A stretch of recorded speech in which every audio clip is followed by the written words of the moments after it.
মুজিব ভাই এসে গেছেন, তাকে আপনারা স্লোগান দিয়ে অভিবাদন দেন।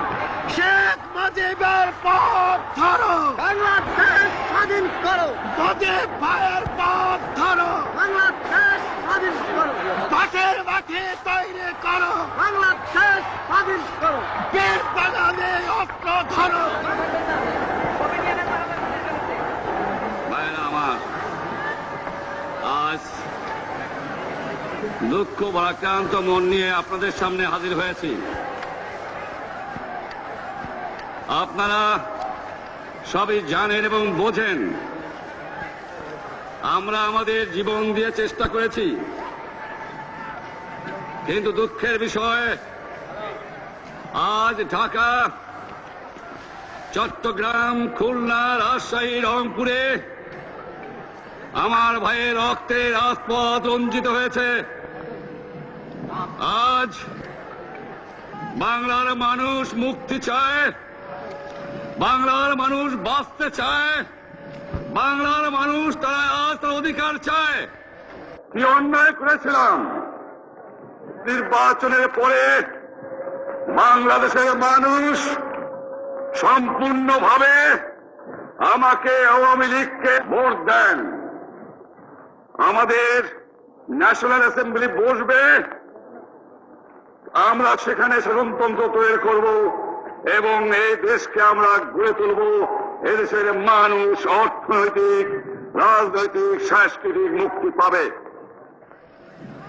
কিন্তু দুঃখের বিষয়, আজ দুঃখের সঙ্গে বলতে হয় 23 বছরের করুণ ইতিহাস, বাংলার অত্যাচারের, বাংলার মানুষের রক্তের ইতিহাস, 23 বছরের ইতিহাস, মুমূর্ষ নরনারীর আত্মনাদের ইতিহাস, বাংলার ইতিহাস, এদেশের মানুষের রক্ত দিয়ে রাজপথ রঞ্জিত করার ইতিহাস। 1952 সালে রক্ত দিয়েছি, 1954 সালে নির্বাচনে জয়লাভ করেও আমরা গদিতে বসতে পারি নাই। 1958 সালে আইয়ুব খান মার্শাল ল জারি করে 10 বছর পর্যন্ত আমাদের গোলাম করে রেখেছে। 1967 সালে 6 দফার আন্দোলনে 7ই জুনে আমার ছেলেদের গুলি করে হত্যা করা হয়েছে। 1969 আন্দোলনে আইয়ুব খানের পতন হওয়ার পরে যখন ইয়াহিয়া খান সাহেব সরকার নিলেন, তিনি বললেন দেশে শাসনতন্ত্র দেবেন, গণতন্ত্র দেবেন, আমরা মেনে নিলাম। তারপরে অনেক ইতিহাস হয়ে গেল, নির্বাচন হলো। আপনারা জানেন দোষ কি আমাদের?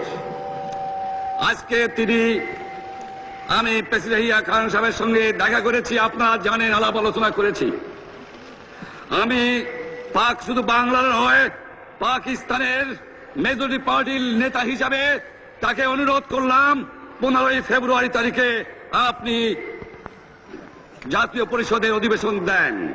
তিনি আমার কথা রাখলেন না, তিনি রাখলেন ভুট্টো সাহেবের কথা। তিনি বললেন প্রথম সপ্তাহে মাসে হবে, তিনি মানে নিলেন। আমরা বললাম ঠিক আছে, আমরা অ্যাসেম্বলিতে বসবো, আমরা আলোচনা করব। আমি বললাম বক্তৃতার মধ্যে অ্যাসেম্বলির মধ্যে আলোচনা করব।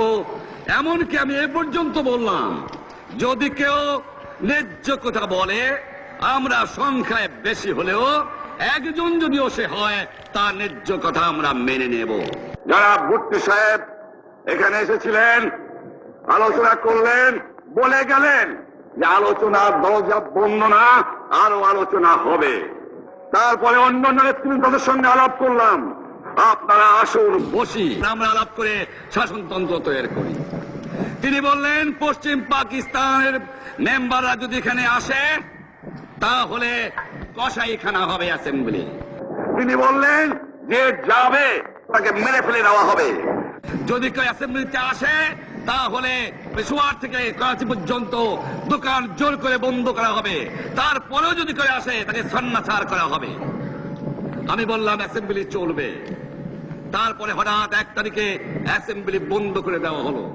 ইয়াহিয়া খান সাহেব প্রেসিডেন্ট হিসাবে অ্যাসেম্বলি ডেকেছিলেন, আমি বললাম যে আমি যাব। ভুট্টো সাহেব বললেন তিনি যাবেন না। 35 জন সদস্য পশ্চিম পাকিস্তানের থেকে এখানে আসলেন। তারপরে হঠাৎ বন্ধ করে দেওয়া হলো, দোষ দেওয়া হলো বাংলার মানুষকে, দোষ দেওয়া হলো আমাকে। বন্ধুকে দেওয়ার পরে দেশের মানুষ প্রতিবাদ হয়ে আসলো। আমি বললাম শান্তিপূর্ণভাবে আপনারা হরতাল পালন করেন। আমি বললাম আপনারা কল কারখানা সবকিছু বন্ধ করে দেন। জনগণ সাড়া দিল, আপন ইচ্ছায় জনগণ রাস্তায় বেরিয়ে পড়ল। তারা শান্তিপূর্ণভাবে সংগ্রাম চালিয়ে যাওয়ার জন্য স্থির প্রতিজ্ঞাবদ্ধ হল। কি পেলাম আমরা? আমার পয়সা দিয়ে অস্ত্র কিনেছি বহিঃশত্রু আক্রমণ থেকে দেশকে রক্ষা করার জন্য। আজ সেই অস্ত্র ব্যবহার হচ্ছে আমার দেশের গরিব দুঃখিনী অস্ত্র মানুষের বিরুদ্ধে। তার বুকের উপরে হচ্ছে গুলি। আমরা পাকিস্তানের সংখ্যাগুরু, আমরা বাঙালিরা যখনই ক্ষমতায় যাওয়ার চেষ্টা করেছি, যখনই এদেশের মালিক হবার চেষ্টা করেছি, তখনই তারা আমাদের উপরে ঝাঁপিয়ে পড়েছেন। তারা আমাদের ভাই। আমি বলেছি তাদের কাছে এই কথা যে আপনারা কেন আপনার ভাইয়ের বুকে গুলি মারবেন? আপনাদের রাখা হয়েছে যদি বহিঃশত্রু আক্রমণ করে তার থেকে দেশকে রক্ষা করার জন্য। তারপরে উনি বললেন যে আমার নামে বলেছেন, আমি নাকি বলে স্বীকার করেছি যে 10 তারিখে রাউন্ড টেবল কনফারেন্স হবে। আমি উনাকে একথা বলে দেবার চাই, আমি তাকে তা বলি নাই। টেলিফোনে আমার সঙ্গে তার কথা হয়। তাকে আমি বলেছিলাম, জনাব ইয়াহিয়া খান সাহেব, আপনি পাকিস্তানের প্রেসিডেন্ট, দেখে যান, ঢাকায় আসেন কিভাবে আমার গরিবের উপরে, আমার বাংলার মানুষের বুকের উপরে গুলি করা হয়েছে, কি করে আমার মায়ের কোল খালি করা হয়েছে, কি করে মানুষকে হত্যা করা হয়েছে। আপনি আসুন, দেখুন, বিচার করুন, তারপরে আপনি ঠিক করুন। আমি এই কথা বলেছিলাম। আমি তো অনেক আগে বলেছি কিসের আসতেছি, তার সঙ্গে বলবো, যারা আমার মানুষের বুকে রক্ত নিয়েছে তাদের সঙ্গে বলবো। আমার সঙ্গে পরামর্শ না করে বা আমাদের সঙ্গে আলোচনা না করে 5 ঘন্টা গোপনে বৈঠক করে যে বক্তৃতা তিনি করেছেন এবং যে বক্তৃতা করে অ্যাসেম্বলি করেছেন, সমস্ত দোষ তিনি আমার উপরে দিয়েছেন, বাংলার মানুষের উপরে দিয়েছেন। আমি পরিষ্কার মিটিংয়ে বলেছি যে এবারের সংগ্রাম আমার মুক্তির সংগ্রাম, এবারের সংগ্রাম স্বাধীনতার সংগ্রাম। আমার 25 তারিখে অ্যাসেম্বলি কল করেছে, রক্তের দাগ শুকায় নাই। আমি 10 তারিখে বলে দিয়েছি যে ওই শহীদের রক্তের উপর দিয়ে পাড়া দিয়ে আরটিসিতে মুজিবুর রহমান যোগদান করতে পারে না। অ্যাসেম্বলি কল করেছেন, আমার দাবি মানতে হবে। প্রথম, সামরিক আইন মার্শাল ল উদ্ধ করতে হবে। সমস্ত সামরিক বাহিনীর লোকদের ব্যারাকে ফেরত দিতে হবে। যেভাবে হত্যা করা হয়েছে তার তদন্ত করতে হবে। আর জনগণের প্রতিনিধির কাছে ক্ষমতা হস্তান্তর করতে হবে। তারপরে বিবেচনা করে দেখব আমরা অ্যাসেম্বলিতে বসতে পারবো কি পারবো না। এর পূর্বে অ্যাসেম্বলিতে বসার, আমরা অ্যাসেম্বলিতে বসতে আমরা পারি না। জনগণ সে অধিকার আমাকে দেয় নাই। ভাইয়েরা আমার, তোমরা আমার উপর বিশ্বাস আছে? আমি প্রধানমন্ত্রিত্ব চাই না, আমরা দেশের মানুষের অধিকার চাই। আমি পরিষ্কার অক্ষরে বলে দেবার চাই যে আজ থেকে এই বাংলাদেশে কোর্ট কাছারি, আদালত, ফৌজদারি, শিক্ষা প্রতিষ্ঠান অনির্দিষ্টকালের জন্য বন্ধ থাকবে। গরিবের যাতে কষ্ট না হয়, যাতে আমার মানুষ কষ্ট না করে, সেই জন্য সমস্ত অন্যান্য জিনিসগুলো আছে সেগুলোর হরতাল কাল থেকে চলবে না। রিক্সা ঘোড়াগাড়ি চলবে, রেল চলবে, লঞ্চ চলবে। শুধু secretariat, supreme court, high court, জজ কোর্ট, সেমি গভর্নমেন্ট দপ্তরগুলো ওয়াবদা, কোনো কিছু চলবে না। 28 তারিখে কর্মচারীদের বেতন নিয়ে আসবেন।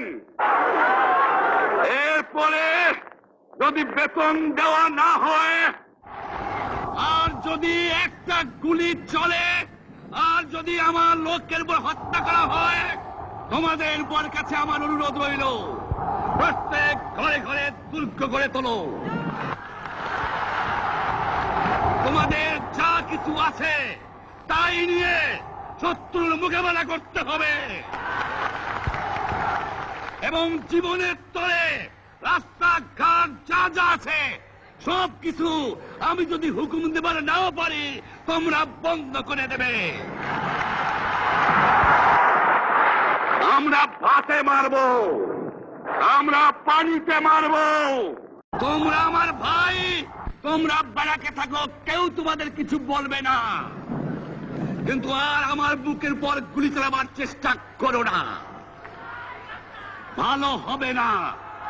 7 কোটি মানুষকে তাবায় রাখতে পারবো না।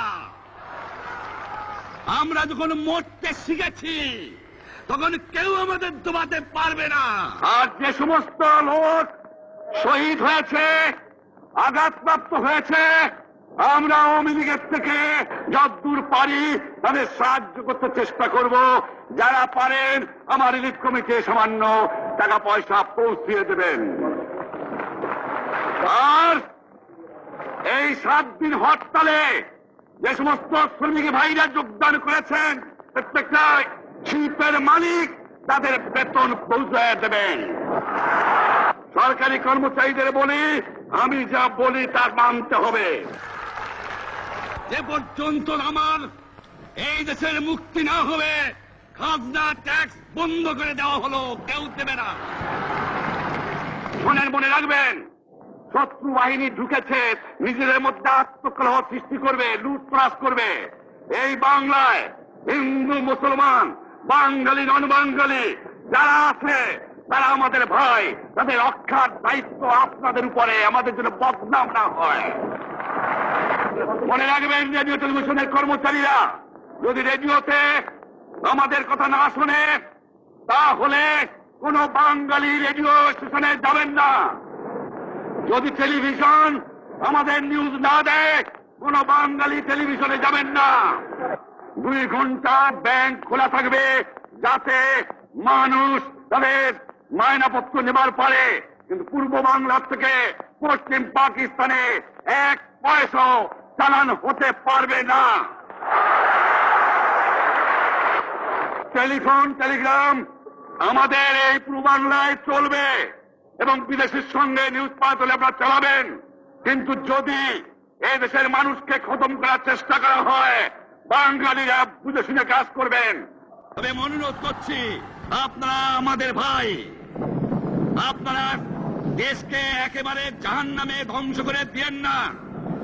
জীবনে আর কোনোদিন আপনাদের মুখ দেখা দেখি হবে না। যদিও আমরা শান্তিপূর্ণভাবে আমাদের ফয়সলা করতে পারি, তাহলে অন্তপক্ষে ভাই ভাই হিসেবে বাস করার সম্ভাবনা আছে। সেই জন্য আপনাদের অনুরোধ করছি, আমার এই দেশে আপনারা মিলিটারি শাসন চালাবার চেষ্টা আর করবেন না। দ্বিতীয় কথা, প্রত্যেক গ্রামে, প্রত্যেক মহল্লায়, প্রত্যেক ইউনিয়নে, প্রত্যেক সাব ডিভিশনে আওয়ামী লীগের নেতৃত্বে সংগ্রাম পরিষদ গড়ে তোলো, এবং তোমাদের যা কিছু আছে তাই নিয়ে প্রস্তুত থাকো। মনে রাখবা, রক্ত যখন দিয়েছি, রক্ত আরো দেব, এই দেশের মানুষকে মুক্ত করে ছাড়বো ইনশাআল্লাহ। এবারে সংগ্রাম আমাদের মুক্তির সংগ্রাম, এবারে সংগ্রাম স্বাধীনতার সংগ্রাম। জয় বাংলা।